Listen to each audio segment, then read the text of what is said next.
Aujourd'hui au programme, encore une mauvaise nouvelle pour Volkswagen qui démarre plutôt mal cette nouvelle année et l'intérieur de la future Lancia Y se dévoile un peu plus. Bienvenue à tous sur la chaîne Octane. Retrouvez une nouvelle vidéo tous les jours résumant l'actu automobile. Alors n'oubliez pas de vous abonner pour ne rien louper. La nouvelle petite Lancia pointe le bout de son nez et telle une diva italienne prête à faire son show, elle se fait attendre et se dévoile au compte-gouttes. On a eu quelques teasers de la part de la marque et quelques clichés volés, bref, de quoi titiller la curiosité. Reste que l'intérieur de cette nouvelle Y est aussi mystérieux et discret qu'un Italien qui aime la pizza à l'ananas. Tout ce qu'on connaît est cette tablette servant de console et de vide-poche baptisée Sala, censée contrôler tout le véhicule.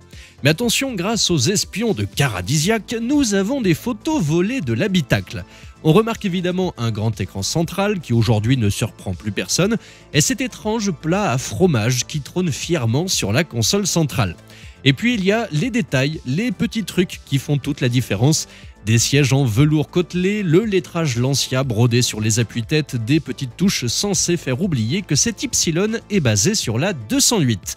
Sous le capot, elle partagera ses organes avec toute la Smala Stellantis, Peugeot, Citroën, Fiat, Alfa Romeo, Jeep, Opel, DS et probablement avec la grande tante Gertrude si elle avait un moteur. On parle d'un bloc 1,2 litre PureTech micro-hybridé de 136 chevaux et d'une mécanique électrique de 156 chevaux. En résumé, la Lancia Y s'apprête à faire son retour en fanfare. Rendez-vous en février pour la découvrir une bonne fois pour toutes. En attendant la grande berline Gamma en 2026 et la Delta prévue pour 2028. Passons à Volkswagen pour qui l'année 2024 commence aussi bien que l'année 2023 a terminé, c'est-à-dire mal. En effet, l'ID7, la Volkswagen qui tente de conquérir la Chine, semble avoir du mal à trouver preneur. Cette bestiole à pile de près de 5 mètres a fait son entrée en scène chez nous avec un tarif de départ dépassant allègrement les 60 000 €, un prix qui la place dans la cour des grandes routières électriques aux côtés des Tesla Model S, Mercedes EQE et BMW i5, loin du budget de la majorité des Français. Donc, cette ID7 a clairement décidé de s'attaquer au marché chinois, terre promise des grandes berlines électriques. Mais voilà, le rêve chinois vire au cauchemar commercial pour Volkswagen.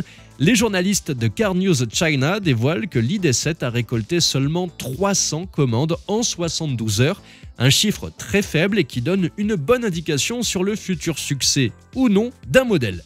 Volkswagen va probablement devoir réduire le tarif de cette ID7 comme ils avaient fait avec l'ID3. En réalité, le problème, encore une fois, vient sans doute d'un ego surdimensionné de la part de Volkswagen. Les Chinois ne sont pas aussi bêtes que les Allemands pouvaient le penser. Ils savent aujourd'hui produire des voitures aussi bien, si ce n'est mieux, que les Européens. Et comme toute nation, les Chinois ont le droit d'être chauvins et de préférer leur production locale. Et vous, qu'en pensez-vous? Qu'est-ce qui explique selon vous l'insuccès de la plupart des modèles Volkswagen? Et avez-vous hâte de découvrir cette nouvelle Y? Dites-moi ça dans les commentaires et bien sûr je vous souhaite une excellente année 2024 remplie de joie, de santé, de prospérité et que la passion pour l'automobile dure encore longtemps. Merci à tous d'avoir suivi cette nouvelle vidéo.